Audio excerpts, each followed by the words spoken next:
En medios alternativos, en portales, también en algunos nacionales se ha observado a lo largo del año lo que ha sido el desmantelamiento del Estado.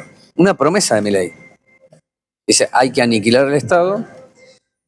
Es este el que impide el desarrollo de una vida extraordinaria, bella, simpática, única, excepcional.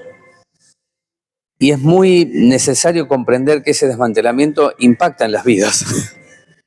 No solamente en aquellos que buscan en el Estado las respuestas, sino en quienes han tratado de resistir dentro del Estado, a quienes no se les renovó el contrato, a quienes han sido apuntados como ñoquis laburando, en detrimento por momentos de algunos, pero a favor de la casta que sigue existiendo en este país. Y vaya si Milei la consagra, mientras dice que hay que atacar a la casta. Bueno, vamos a hablar con Anaí Sancheta porque en la ex ESMA hay muchos compañeros y compañeras que no están.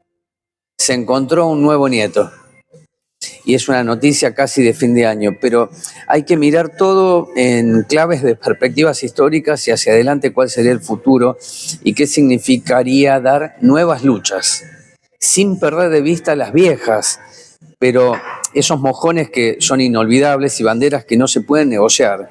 Así que con Anaí vamos a charlar sobre su paso por ese lugar y las luchas venideras, que hay mucho para dar. Hay que ver cuándo arranca, eso sí, nunca renunciar a las mismas. Presentación y venimos.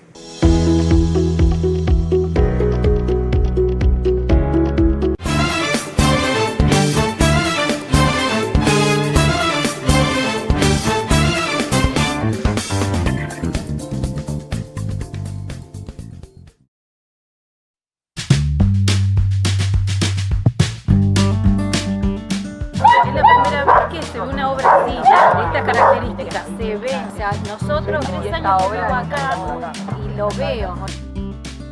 Moreno antes se inundaba con 30 milímetros. La verdad que ya pasamos la última tormenta, cayeron 207 milímetros y no nos inundamos. En esta zona, esta obra, a pesar de no estar terminada, ya cumple una función. Estamos caminando con Martín Sabatella, una obra que está financiada por el BID. Y bueno, felices de poder llevar dignidad a cada uno de nuestros pueblos. Conecta Graham Bell con la 2 de abril, un lugar sumamente transitado. Tenemos muchos establecimientos públicos, un barrio aparte enorme. La localidad Paso del Rey es el segundo barrio con mayor cantidad de habitantes.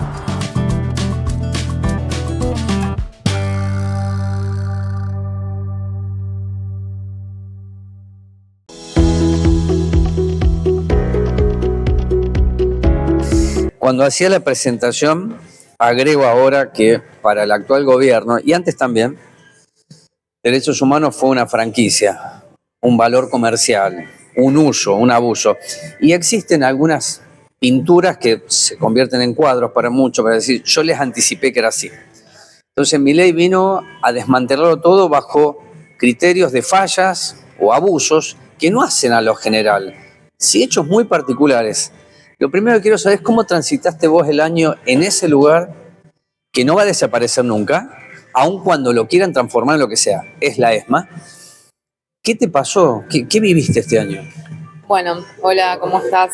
La verdad que este año fue muy duro. Desde el 10 de diciembre del año pasado, 2023, cuando asume la nueva gestión en la Secretaría de Derechos Humanos, desde el día cero empezaron a haber despidos, ¿no? Despidos de compañeras y compañeras que trabajaban en diferentes áreas de la Secretaría de Derechos Humanos y también en diferentes provincias, porque es un organismo nacional y tiene delegaciones y tiene espacios de memoria en diferentes provincias. Estuvimos mucho tiempo sin autoridades y cuando llegaron las nuevas autoridades tampoco hubo una línea política, era no hacer nada, era solamente ir y fichar y cumplir el horario. Entonces estuvimos varios meses así, al mismo tiempo que a fin de mes empezaban a llegar despidos de diferentes compañeros y compañeras, con el claro objetivo de empezar a desmantelar, ¿no?, el espacio.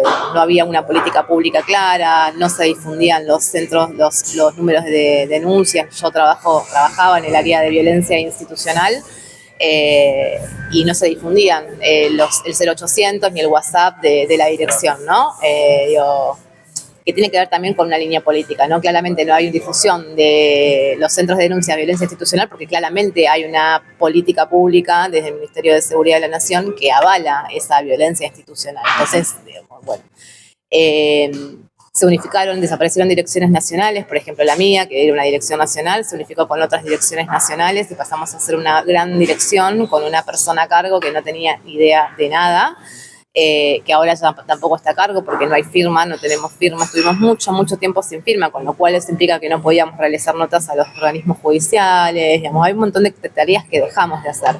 Yo particularmente con otros compañeros abogados hacíamos querellas, ¿sí? Y las dejamos de hacer porque la decisión política del actual secretario de Derechos Humanos, que es un ex juez Baños, él decía que él no estaba de acuerdo con que la Secretaría de Derechos Humanos funcione como querellante en casos de violencia institucional, porque para eso está el Ministerio Público Fiscal, cosa que sabemos que muchas veces el rol de la querella es impulsar la acción, cuando a veces vemos que la Fiscalía no realiza las tareas como corresponde. Y otra particularidad que pasó con nuestro área es que el ex juez Baños, nosotros era juez en una causa que nosotros como Secretaría habíamos pedido ser querellante, y como no nos dejó, ese juez no nos dejó ser querellante, nos presentamos como querellante particular, no institucional, que es en la causa de Aryac. Y luego nosotros pedimos la recusación del juez, finalmente nos dieron la recusación del juez y después ese juez pasó a ser nuestro secretario de Derechos Humanos. Digo, ¿no? Cuál es también la línea política y la mirada que él tiene también de lo que es la violencia institucional.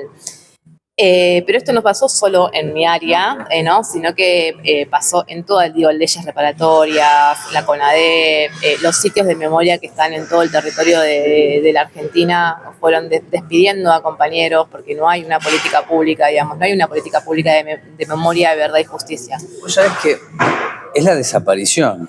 Yo pongo a alguien, no tiene firma, no importa, es el ex juez, le está diciendo, miren que yo estoy acá, ¿me conocen? Es la desaparición, es decir, es mucho más que desmantelamiento, me parece. Sí, totalmente. Y además es la violencia constante a la que fuimos atravesando, ¿no? No fueron solamente los despidos, que es un montón, porque la verdad es que vos llegabas y ver a tus compañeros que no podían fichar, era una situación muy angustiante, fue todo un año muy angustiante, donde fuimos sometidos a un montón de tipos de violencias.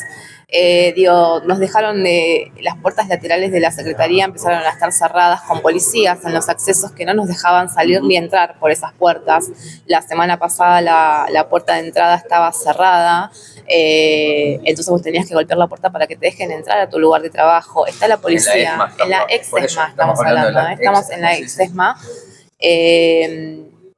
En algunos momentos ha estado la policía con listados para ver qué compañeros, trabajadores o trabajadoras podíamos entrar o no podíamos entrar, ¿sí? Y ahora ese momento grafica mucho de lo que pasó. Viste que se habla de lo simbólico, de la síntesis. Que la policía esté cacheando a quienes entran a laburar, que pasó este año, sí. Me parece que marca demasiado y es una enseñanza para aquellos que dudan de qué se trata lo que está ocurriendo, es determinante. Sí, pero además no solo para nosotros como trabajadores. No, yo digo, accede a ustedes, ¿eh? Claro. Sí, digo, pues nosotros en ese lugar atendemos a víctimas y atendemos a familiares de víctimas, en mi caso, violencia institucional. Entonces vos pensás en una madre que la policía le mató a un pibe y que llega a la ex-ESMA y lo atiende está ahí en la entrada un policía con uniforme. Y que vos como trabajadora no tenés un espacio de atención y tenés que atenderlo ahí en la mesa de entrada con un policía mirando y escuchando lo que estás hablando. Eso es sumamente violenta para la víctima, para la mamá, para el papá de ese pibe que mató a la policía y también para el trabajador y trabajadora, porque trabajar en esas condiciones es sumamente violento, ¿sí? Y eso también sumado a que a partir de octubre, porque esto fue, digamos, todos los meses se vencían diferentes contrataciones, ¿no? Y en octubre pasó la particularidad de que el Estado también, digamos, hay que hacer un paréntesis, ¿no? Es como el modelo ejemplar de la precarización laboral, ¿no? Hay tantas modalidades de contrato en el Estado que a veces uno no termina de entender. Nosotros dependemos del Ministerio de Justicia y tenemos plantas transitorias, plantas permanentes, artículo 9. y contrataciones en el marco de la ley de contrato de trabajo a través de docentes, cooperadores que recaudan a través del patentamiento de los autos 0 kilómetros y a través de todo lo que recauda el registro automotor, que son ACARA y CCA. En octubre nos informaron que ACARA va a dejar de ser empleador, ¿sí? Con lo cual en todo el ministerio más de 2.500 personas se quedaban sin trabajo. Y en el medio empezaron a extorsionar, a obligar a firmar un retiro voluntario, diciendo, vos firmás un retiro voluntario, hacemos un acuerdo de una indemnización, unas cuotas de retiro voluntario, y luego te garantizamos la continuidad laboral con un artículo 9, ¿no? Que ahí es renunciar a absolutamente todos los derechos laborales, es aceptar una contratación que es aún mucho más precaria que la nuestra, con un sueldo que baja en algunos casos a la mitad de lo que nosotros estábamos cobrando como trabajadores. Perdés la antigüedad, perdés absolutamente todos tus derechos como trabajadores. Y además es una promesa, porque no está garantizada la continuidad laboral, porque no sabemos qué va a pasar, porque eso queda sujeto a lo que empleo público diga, si puede o no. Y fíjate que es una contradicción, porque están diciendo que el Estado no tiene plata, que va a dejar, va a despedir a compañeros y compañeras trabajadores porque no tienen plata, y por otro lado saca a trabajadores de un ente cooperador privado para decir que van a pasar al empleo público. Bueno, entonces hace días atrás Adorni dijo con el salario mínimo vital y móvil que se definió por resolución, y hay personas que trabajarían por menos. De nuevo, es la desaparición, si querés, de la estructura, de la historia, de la memoria, de los derechos recientes. ¿Querés trabajar? Estas son las condiciones, que no son condiciones, es sometimiento. Ya pasamos la línea de precarización. Ya ni siquiera es precarización, es decir, venís acá porque mira tu necesidad, la tuya, de otras compañeros o compañeras, dice, no tienen otra. Me parece que ahí va el disparo de lo que ellos entienden por Estado, es, te voy a aniquilar, si te quedás bajo estas condiciones. Sí. No hay derecho alguno, es decir, ni siquiera es una cuestión de trabajo, te digo, es casi esclavitud. Es que básicamente es eso. Nosotros lo que pasó también este año en la Secretaría es que los organismos que se disolvieron, como por ejemplo el Ministerio de Género de Mujeres Nacional y el INADI, bueno, una parte del Ministerio de Mujeres fue a ser parte de lo que es el Ministerio de Capital Humano, y otra parte pasó a trabajar, a depender de la Secretaría de Derechos Humanos. Y con el INADI pasó lo mismo, pero son solamente los compañeros que son planta permanente, ¿sí? Entonces nosotros estaremos trabajando en toda la Secretaría, desparramados, ex compañeros del INADI. Esos compañeros que son planta permanente también se les informó el 20 y pico de diciembre que van a percibir la mitad de su sueldo. ¿Por qué? Una parte de su sueldo, que trabajo registrado, lo cobran con su recibo de sueldo, y otra parte la cobran en negro a través del incentivo que paga el ente cooperador, que es ACARA, el que dijeron que va a dejar de ser empleador. Con lo cual digo, también ahí hay, ¿no? Es una...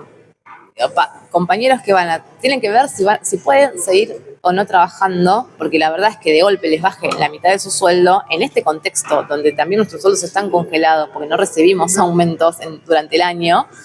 Es una violencia, sí, digo. Yo no tengo ninguna duda que es violencia, y te digo esclavitud porque no te da alternativa. Hasta tenés que agradecer, porque en el fondo la crueldad tiene que ver con esto. Eso es la crueldad y la perversidad también de aniquilar, de destruir un Estado. También, digamos, como seguir sosteniendo este sistema que ya sabemos que no funciona, ¿no? Porque es generar mano de obra barata, ¿no? Que trabaje por la menor cantidad posible, y como no te queda otra, vos tenés que decidir si vas a seguir siendo parte de esto por la mitad de tu sueldo, los que pueden, ¿no? Porque 600 personas se van a quedar sin trabajo a partir de hoy. Va a ser el último día laboral de más de 600 personas en nuestra área. Vos sabés que lo has vivido vos, Anaí, dar la pelea desde adentro.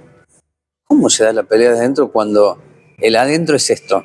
Es decir, un tipo que no tiene firma, un juez que aparece, que no es juez, pero imagínate todos los contactos que puede tener con el Poder Judicial, años, así que... Sí, claramente. Por supuesto que es la destrucción, te empujan, te desarman, pero además te someten. Sí, ¿cómo se da una pelea desde adentro en estas condiciones? Bueno, es muy difícil. La verdad es que me parece que lo que hay que hacer ahí es un poco de tejer redes y juntarse con los demás compañeros y compañeras y tratar de de juntar fuerzas y sostener y contenernos entre nosotros. Es difícil también porque para muchos trabajadores y trabajadoras de la Secretaría, trabajar en ese lugar tiene una connotación emocional muy importante. Hay gente que trabaja hace más de 20 años en ese lugar, ¿no? Y qué loco esto, pensar que gente que hace más de 20 años que está trabajando en ese lugar, hoy se quede sin trabajo. No solamente por una decisión política de este gobierno de destruir y de aniquilar todo, sino también por la ineficacia de gobiernos populares, entre comillas, que la verdad es que dejaron también servido, ¿no? Que pase esto, digamos, porque en realidad nunca pensaron en una política pública de Estado, sino, digamos, una política pública tipo el emparche, ¿no? Bueno, hacemos esto ahora y después vemos qué pasa. Y bueno, esto está pasando, están destruyendo absolutamente todo. ¿Y cómo y vos sabés que ahí anida la fuerza y la justificación de Milei, que por supuesto no la comparto en absoluto. Se mejoran las instituciones, no se desarman ni se destruyen. Pero el año de Milei ha estado enfocado en estas cuestiones que yo le decía en la presentación. Tal vez un hecho particular de abuso es suficiente para decir no puede existir. Y entonces cumple con el objetivo que lo anunció en campaña, vamos a hacer afuera, ¿te acordás de eso? Que era muy simbólico, hasta simpático. Lo hizo. Lo hizo, y ahí digo, esto me parece que esto que nos está sucediendo es claramente, digamos, la ineficacia de gobiernos anteriores, ¿no? Para mí no hay otra vuelta. Y también la construcción de un discurso de odio hacia el otro, ¿no? Hay también una cuestión sobre el trabajador y la trabajadora estatal que son ñoquis. Eso pasa, pasa un montón de veces, y de hecho también ahí, digamos, hay que también revisar, porque yo, digamos, no voy a dejar de decir que esto pasó también, me pasó a mí en el 2019 con un gobierno popular también, y el discurso era exactamente el mismo, porque lo que salieron a decir los voceros, los funcionarios y la intendenta es que a las 700 personas que echaron en el 2019 eran ñoquis. Entonces, fíjate qué paradójico, ¿no? Porque, digamos, y fíjate esta construcción del discurso de odio y también la doble bala, ¿no? Cuando se legitima algo y cuando no se legitima. Cuando lo hizo Mariel se legitimó, lo justificaron. Ahora no, pero porque ahora, digamos, todos salen a levantar las banderas de no a los despidos, ¿no? Que pasó con el macrismo también, Después de la experiencia del macrismo, a nivel nacional y a nivel provincial, asumen gobiernos populares en los municipios y echan a personas, echan a compañeros y compañeras. Y después de la experiencia del macrismo tuvimos 4 años y no se hizo absolutamente nada con los trabajadores y las trabajadoras que son la política pública. Porque sin trabajadores y trabajadoras estatales no hay política pública. Porque vamos a ver qué pasa ahora, el 2 de enero, cuando la Secretaría se quede sin la mayoría de sus trabajadores y trabajadoras, y cómo vamos a sostener la atención al público, cómo se van a seguir llevando los juicios. Todavía hay compañeros que son abogados del ESA, ¿sí? Que siguen ejerciendo querellas institucionales en juicios de lesa humanidad, ¿sí? Nosotros como abogados de violencia institucional estamos presentados. Yo tengo un juicio el año que viene, en el 2025, un caso de Moreno. Y yo estoy presentada como abogada, ¿sí? Y tengo un juicio el año que viene. ¿Qué va a pasar? ¿Qué va a pasar con esos juicios? ¿Qué va a pasar con esas cosas? ¿Qué van a hacer desde la Secretaría de Derechos Humanos con estas cosas que llevamos a cabo nosotros como trabajadores y trabajadoras? Tal vez me lleva a una pregunta antes de hacerte la final, que habría que explicar el resultado del desmantelamiento o la desaparición en el común, en el hombre o la mujer, en el vecino. ¿Qué va a pasar si cada estructura pudiese mirar más allá de su necesidad o su ombliguismo y juntamos esas piezas? Sería, diría, más rápido la comprensión de la desaparición del Estado en el efecto cotidiano en la vida. Parece que está todo separado, pero claro, ¿qué va a pasar ahora sin la ex-ESMA, cerrando puertas, sin derechos humanos? ¿Qué pasa? No sé qué va a pasar, la verdad es que no sé qué va a pasar. Pues sabemos que ya que hay 600 personas que se van a quedar sin trabajo, y la verdad es que no sabemos cómo se van a garantizar esas políticas públicas que nosotros llevábamos a cabo. La verdad es que no lo sabemos. No sabemos cómo en la provincia de Santiago del Estero, que había una delegación, si van a tener acceso, ¿a dónde van a recurrir? En Jujuy, ¿a dónde van a recurrir? Así no hay una delegación de la Secretaría de Derechos Humanos, son compañeros. Estamos hablando de a dónde recurriría un hombre o una mujer de Jujuy ante casos de violencia institucional, se somete todo, ¿no? Y se aplasta todo, ese es el punto. Eso sumado a que, digo, también cerraron los centros de acceso a la justicia, que también depende del ministerio, digamos, una política pública desmentalamiento de lo que es el acceso a la justicia, claramente. Bueno, tenemos un ministro de justicia que digo, es impresentable. Digo, tenemos eso es lo que representa para este gobierno la justicia, ¿no? Digamos. Tenemos como secretario de Derechos Humanos un ex juez que no hizo absolutamente nada en una investigación de un policía que estaba desaparecido hace un montón de tiempo. Bueno, eso es lo que tenemos. ¿Qué va a pasar? La verdad es que no lo sé. Depende también mucho de qué estrategia nos demos, como los que sigan trabajando en ese área, los que quieran seguir peleando una reincorporación en ese área, y también desde otro lugar, ¿no? También se puede acompañar la lucha desde otros lugares también. Me parece que también es un momento de pensar lo que puede cada uno hacer, en dónde puede uno poner las energías para dar las batallas, porque hay tantos frentes abiertos que si no lo hacemos de manera estratégica, no lo pensamos en dónde uno puede funcionar y en dónde otro puede ser más útil, me parece que hay que pensarlo en esos términos también para no desgastarnos, porque se viene mucho tiempo todavía eso, ¿eh? Por eso la última es un año durísimo para vos, de dolor, porque la violencia es el ejercicio permanente de quien aplica el dolor y vos lo tenés que tomar, bancar, porque necesitas laburar, por lo económico, hasta que llegás a la decisión de decir, no sigo más, ¿no? Y entonces, ¿cómo será el 2025? Porque sos vos y 600 personas más y empiezo a buscar y son más de 600, serán 1000, son 2000, 20.000, 30.000.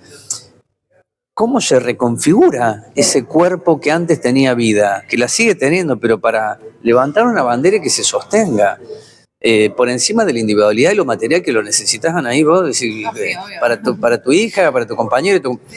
Esa es una materialidad que no está vista tampoco. No, eso no se tiene en cuenta.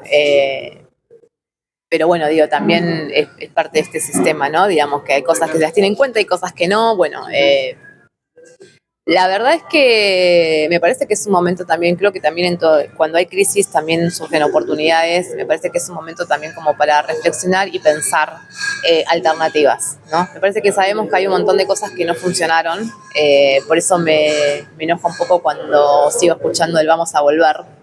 ¿A qué vamos a volver? Me parece que es momento de pensar, de hacer una revolución en todos los términos, ¿no? En términos culturales, en términos políticos, como pensar y rehacer las cosas o hacer las cosas de nuevo desde otro lugar, ¿no?